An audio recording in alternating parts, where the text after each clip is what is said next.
All right. Yes, the whole universe is related, and we are all in the same family. Well, can she ever sing? On this cassette, I want to talk to you about how our thought energy affects other people. Hello, this is Bob Proctor, and this message is on communications. Effective communications is absolutely essential if you want to enjoy a truly successful life. You cannot function in a truly dynamic manner for any prolonged period of time by yourself. You require other people. There are thousands of tracks I could run on preparing this message for you on the subject of communications. Communications covers such a broad spectrum. Television, the fax, the phone, we can literally focus on thousands of different directions. I want to focus on a very narrow but important area of communications. The concept this message deals with is either not understood or ignored by most people. I'm going to suggest that few people know what I'm going to talk about. Most of us are conditioned to be very self-serving, and we must reverse that concept and build a new paradigm. If you're going to make winning a conditioned part of your nature, you must make helping other people automatic in your life. To be truly effective speaking a language, you must think in that language. A person who is fluently bilingual thinks in both languages. They're not mentally translating every word they hear from one language to another. Winners automatically think of helping other people.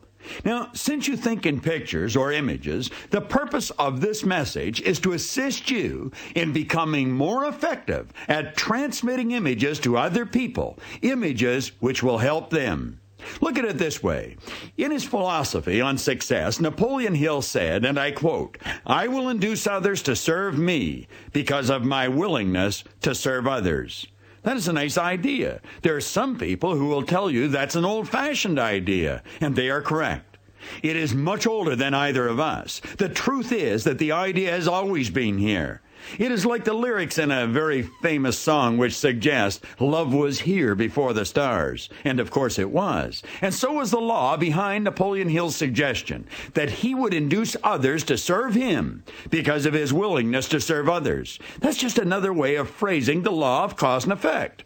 Sowing and reaping, action, reaction. In almost every seminar I conduct, I make mention of the fact that money is a reward we receive for the service that we render. The beautiful truth is that everything that we receive in our life is a reward for service that we render. You can improve the quantity and the quality of rewards by improving your service. Keep that concept fresh in your mind. In fact, fix it in your subconscious mind. And you could do that by repeatedly listening to this recorded message. When that idea is fixed in your subconscious mind, you will never have to concern yourself with receiving ever again. Helping others will become automatic. You'll be locked on and locked into the universally rewarding activity of giving.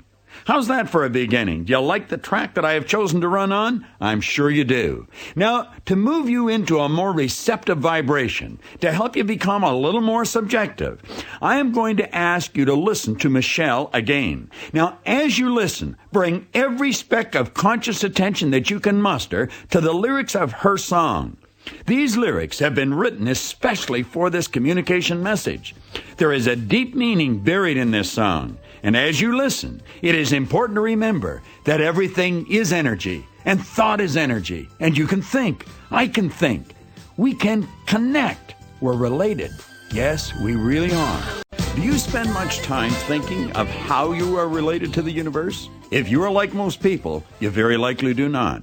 You're probably busy doing whatever you do. Because of the type of work I have chosen, I think of my relationship with the universe often, every day. In fact, it's how I spend my days.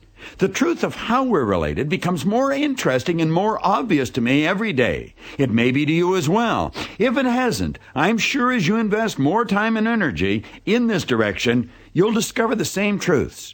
There are certain aspects of this relationship you'll have to consider if you're going to enjoy the benefits of communication or the communication concept that I'm going to share with you.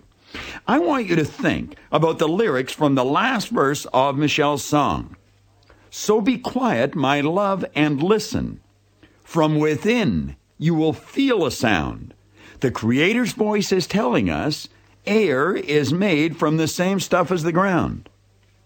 Now think about this. So be quiet, my love, and listen. To be quiet, you must relax your mind, body. Shut down your physical senses. Get in touch with your own feelings.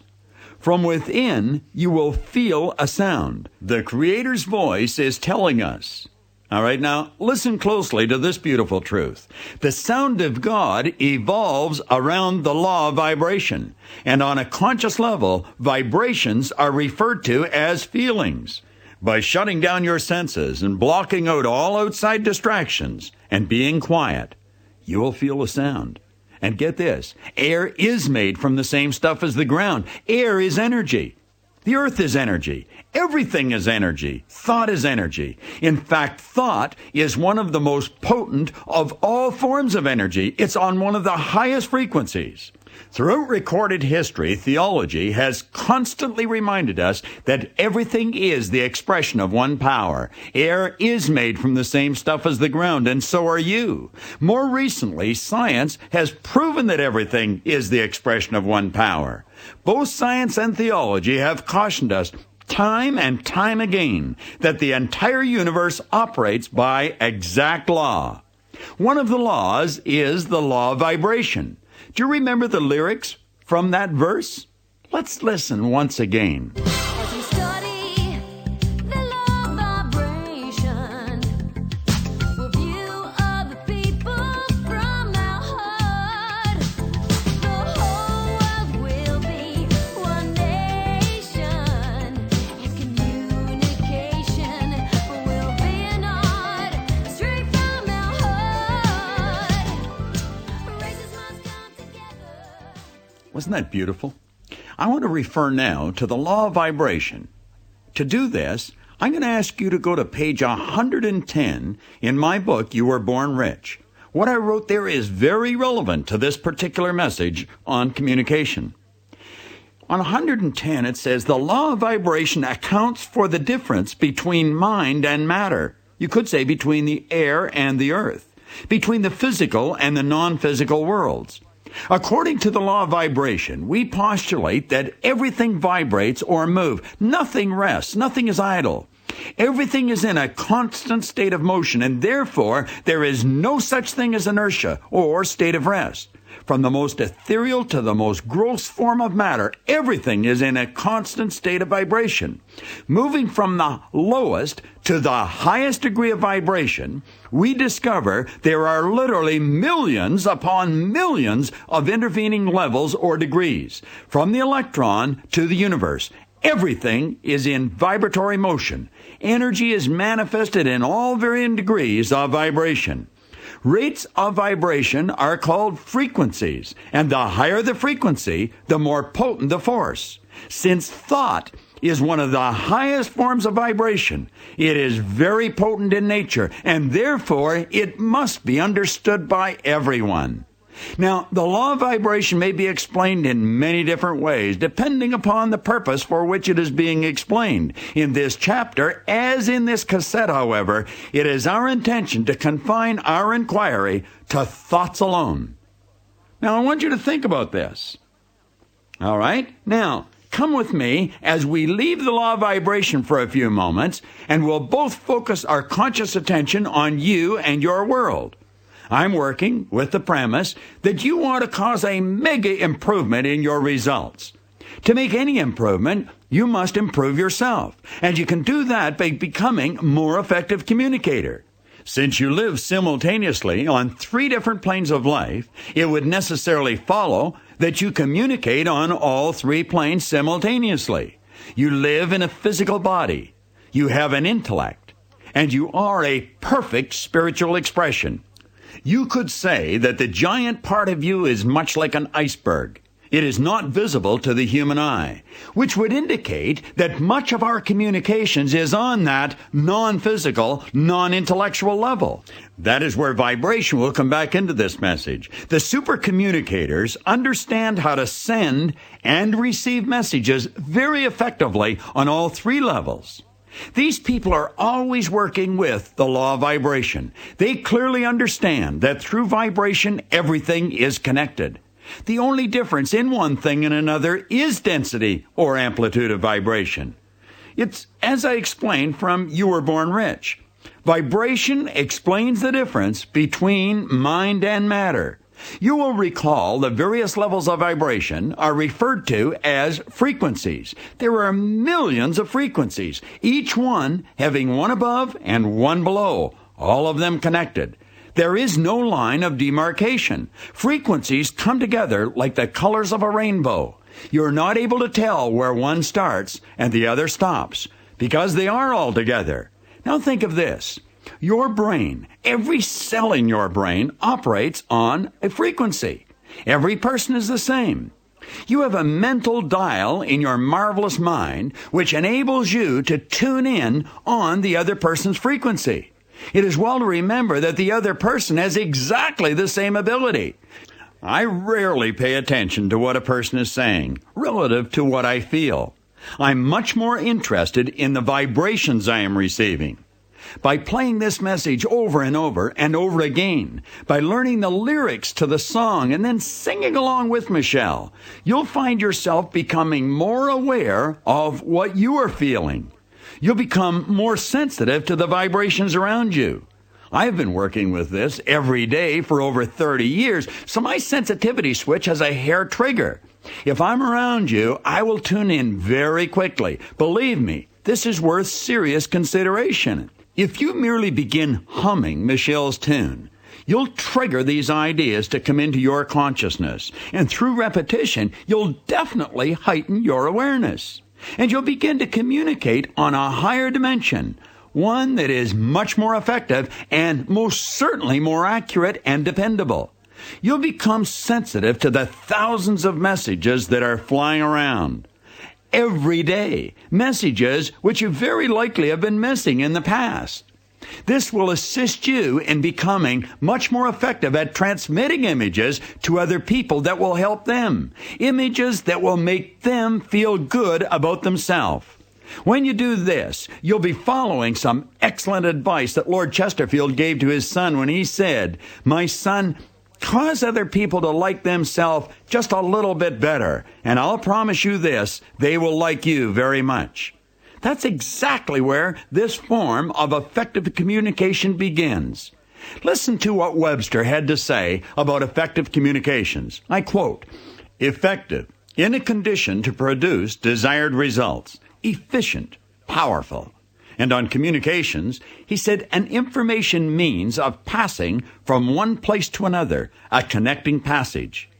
With that information, if we were to redefine our objective, you could say you want to build a connecting passage between your mind and the mind of another individual or group of individuals so that you can transmit images from your mind to theirs and from their mind to yours in a more efficient, powerful manner.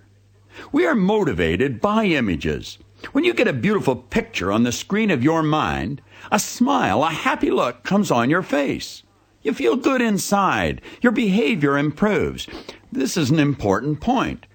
We invented the word feeling to express our conscious awareness of vibrations. Good feelings, positive vibrations. Bad feelings, negative vibrations. Positive images on the screen of your mind cause your body to move into a healthy vibration. Remember, your body is a mass of energy and a high speed of vibration. Your thoughts set up new vibrations. All right, now listen carefully and do as I suggest. Visualize yourself in the ballroom of a large hotel. At the front of the room, there's a very large white screen. You are about to project movies or slides onto this screen. The ballroom is filled with people. There are about 700 or 800 people seated there chatting away to each other. In a projection booth high at the back of the room, there's a 35-millimeter projector filled with slides. The slides are of the wonders of the world.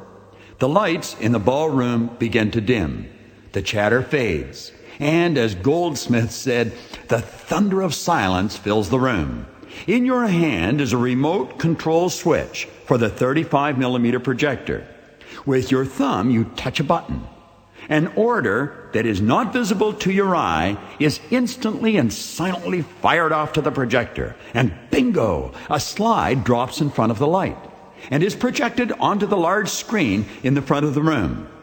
All 700 or 800 people who are seated in that ballroom are now looking at a beautiful colored picture of the Taj Mahal. Your thumb touches the button again, and now everyone is looking at millions of tons of water rushing over the falls at Niagara. The entire screen is illuminated with an exciting nighttime color picture of Niagara Falls.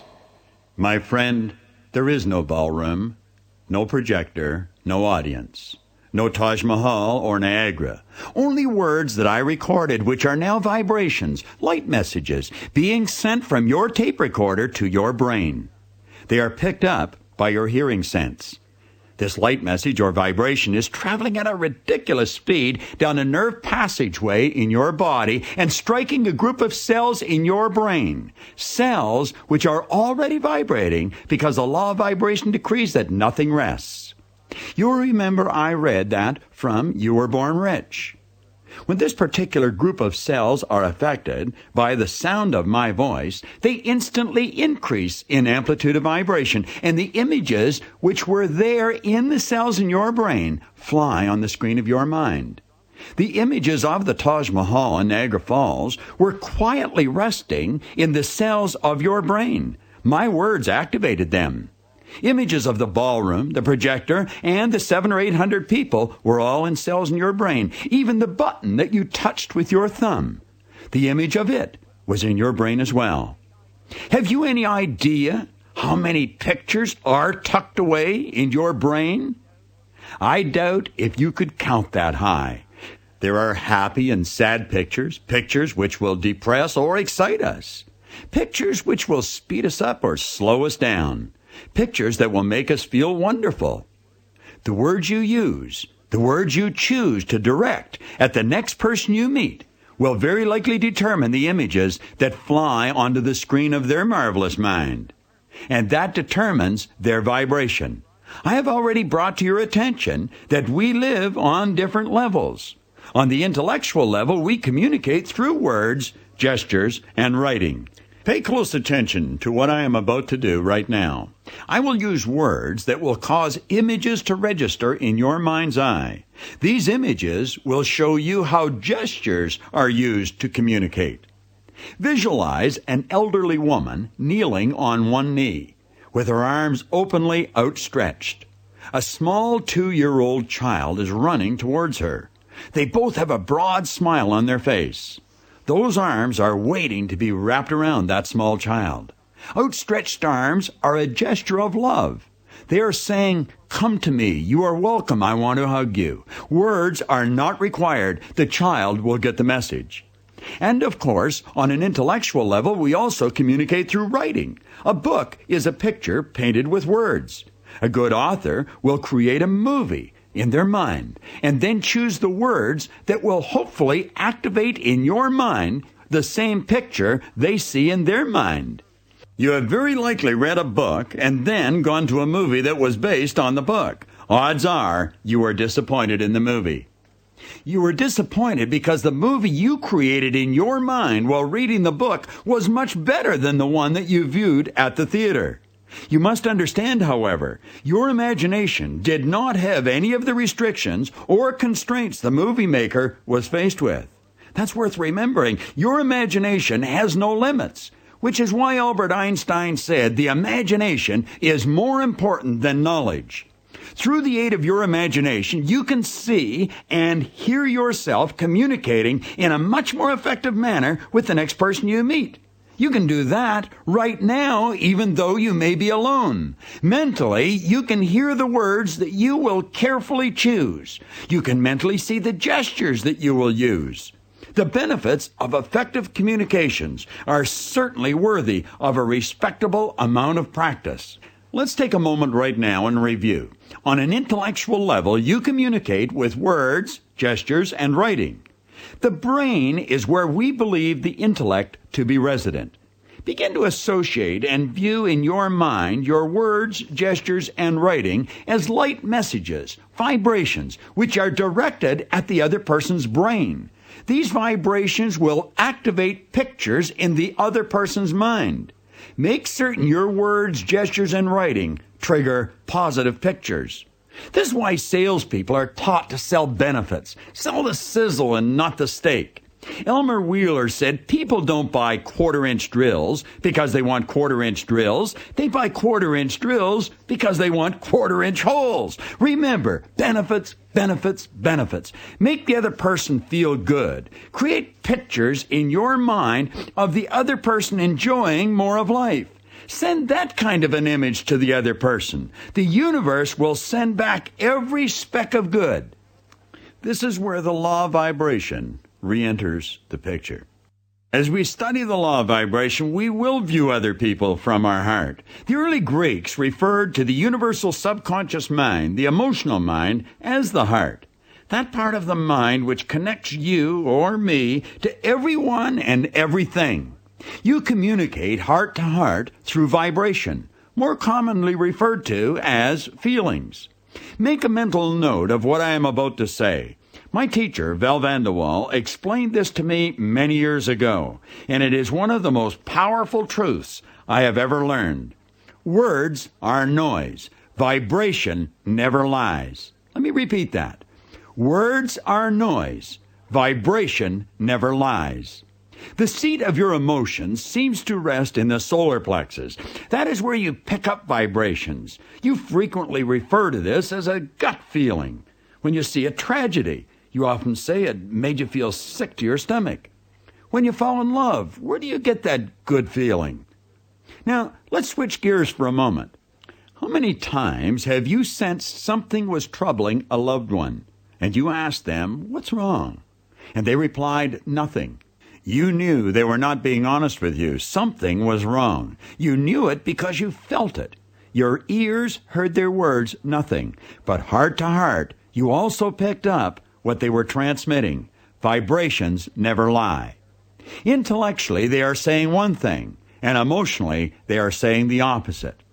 That is commonly referred to in psychiatric circles as a double binding message, and double binding messages never produce desired results. If you want to communicate effectively, you must mean what you say and say what you mean. It is not difficult to be saying one thing and thinking or being emotionally involved with something else.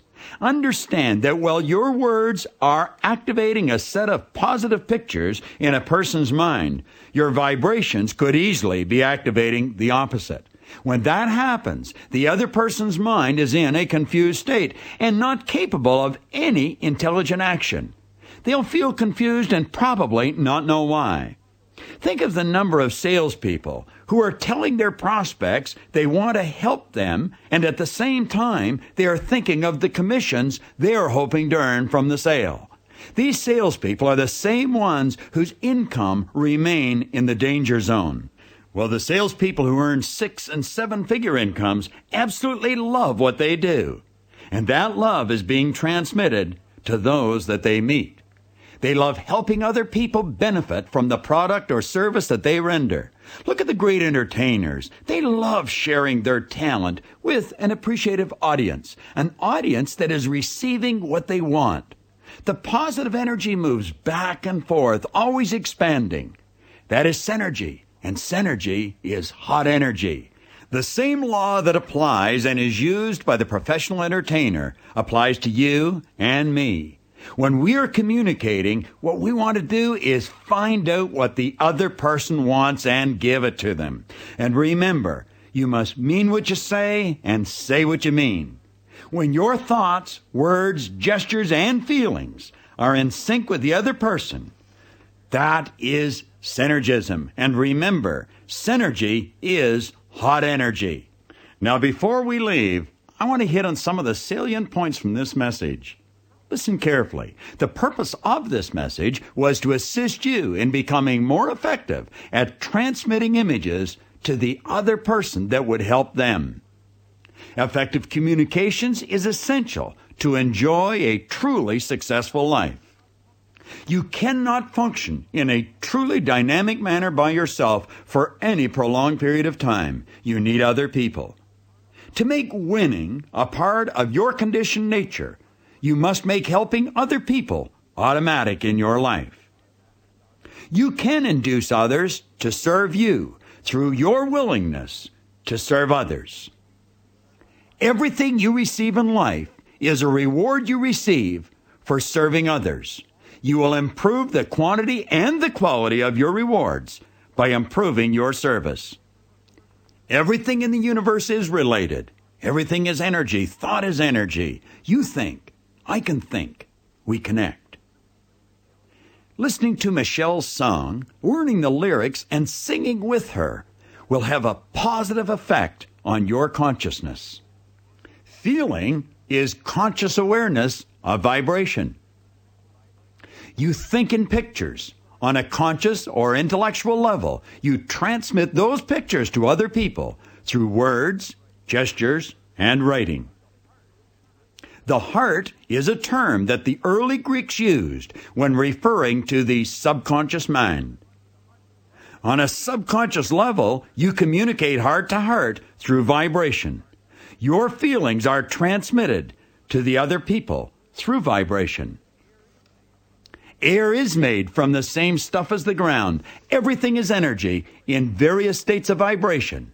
Levels of vibration are referred to as frequencies.